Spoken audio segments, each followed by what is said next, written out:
great future going ahead. That future is based upon the fact that we're one of the fastest growing economies in the world. We've got a stable exchange rate, we've got good fiscal policies, and now the oil price also seems to be favoring us. And most importantly, we are going to be one of the leaders in technology.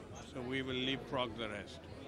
What that allows us to do is serve semi-urban and rural India, where 60% lives, and bring traditional banking to them. That's one. We also want to use technology to be able to go to a much wider marketplace and introduce more and more products that are relevant. We want to participate in project finance. So when we look at it and the developments of the financial market, the debt market, the currency markets, the derivative markets. So we do feel that with the use of technology, a dedicated workforce, clearly defined systems, and that use of technology can become a euphemism, or it can be something that's relevant. We have used it to say that it must either reduce our cost and or give much better service to the customer. So for instance, today, we consider ourselves to be a financial experience rather than just a bank. With technology, we can give you a loan in 10 seconds, whether it's a personal loan, a car loan, a two-wheeler loan, loan against shares, loan against mutual funds.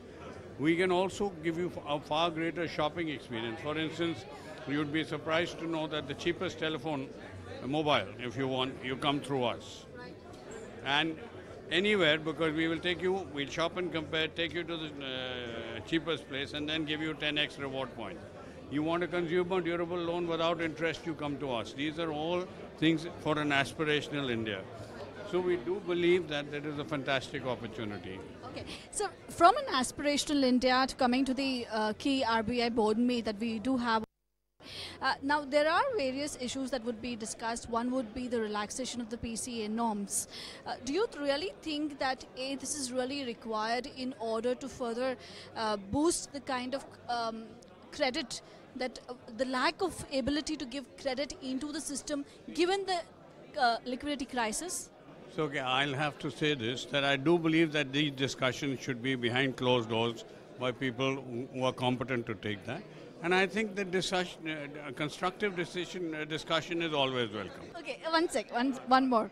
Just one more question. On the liquidity crisis, we have heard that various, there seems to be some amount of abatement of the situation right now.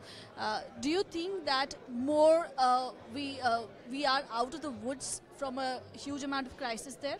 I think we are almost out of the woods. I wouldn't constitute it as a crisis at this point of time.